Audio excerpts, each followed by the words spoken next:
Alors, il y a une petite case qu'on peut cocher à la toute fin du dossier, c'est le point K, qui est la case pour la procédure simplifiée. Alors, c'est une procédure qui est accélérée, mais bon, pas forcément très accélérée non plus, et qui doit se faire uniquement dans des cas très précis, soit pour le renouvellement d'une demande complètement à l'identique, soit pour une demande isolée de carte d'invalidité ou de priorité, pour la reconnaissance de travailleurs handicapés ou l'affiliation gratuite à l'assurance vieillesse. Donc, cocher cette case, ça implique que vous ne demanderez pas à être reçu en CDAPH. Donc, d'une manière générale, il vaut mieux pas cocher cette case parce que vous pourrez avoir besoin de demander quand même à être reçu en CDAPH. Et c'est plus prudent de ne pas cocher pour être sûr que les demandes seront examinées de manière précise. Enfin, il y a une petite liste à la fin du dossier des pièces à joindre. C'est le point L du dossier. Il faut bien vérifier que vous avez bien mis toutes ces pièces quand vous donnez votre dossier MDPH. Il faut faire attention aussi parce que certaines MDPH ont une liste de pièces complémentaires à joindre. Donc on va trouver sur leur site web ou qu'elles vont remettre avec le dossier MDPH. Donc c'est une liste qui n'est pas exhaustive, c'est vraiment les pièces absolument nécessaires au traitement du dossier, mais c'est important de joindre toutes les pièces complémentaires qui peuvent étayer votre demande et éclairer la MDPH sur vos frais et sur vos différents souhaits. Donc d'une part, les bilans, donc bilan d'un médecin, bilan psychologique, bilan orthophonique, bilan psychomoteur, bilan en ergothérapie, tous les bilans récents que vous pouvez avoir, les factures, les fiches de paie, les devis. Et si vous avez dû cesser votre activité ou diminuer votre activité, ajoutez une attestation de votre employeur de réduction de l'activité professionnelle. Un autre point vraiment important du dossier MDPH, c'est le certificat médical. Donc, c'est une pièce à joindre obligatoirement au dossier.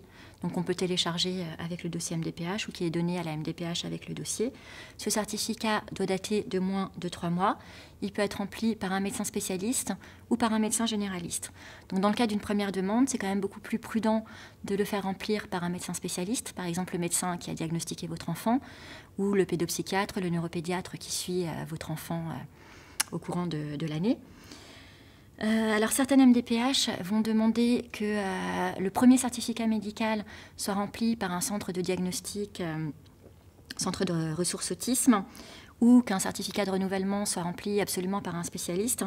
C'est des demandes abusives. Un premier certificat médical peut tout à fait être rempli par un médecin qui ne travaille pas dans un centre de ressources autisme. Et les certificats de renouvellement peuvent tout à fait être remplis par votre médecin traitant, surtout s'il n'y a pas tellement d'évolution et pas tellement de changements. Alors, il y a deux possibilités. Vous pouvez faire remplir par le médecin un certificat complet ou un certificat simplifié.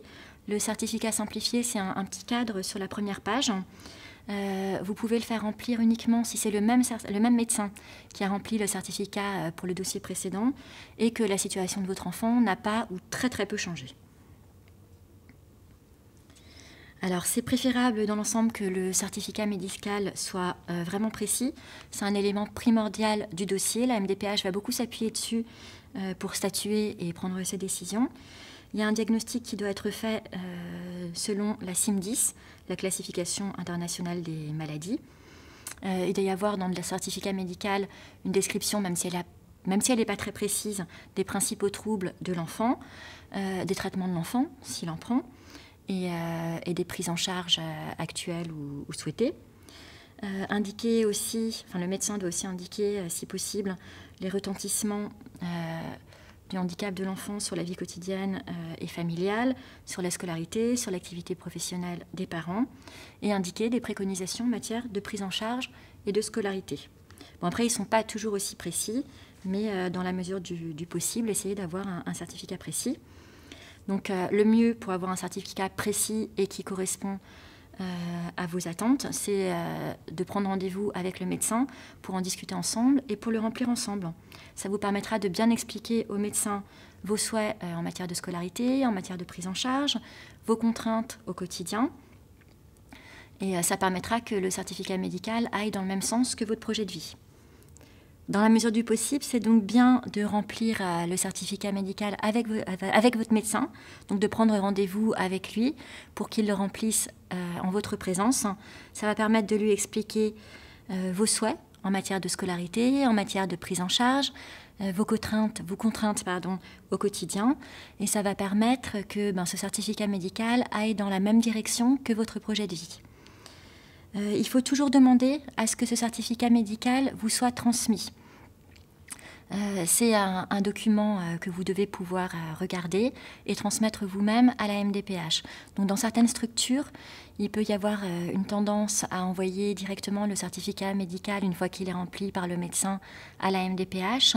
Mais il faut que vous demandiez à ce que ça transite par vous, que vous puissiez le relire, être bien sûr de ce qui est écrit dedans, voir si ça vous convient, parce que c'est le certificat médical de votre enfant, ça vous concerne.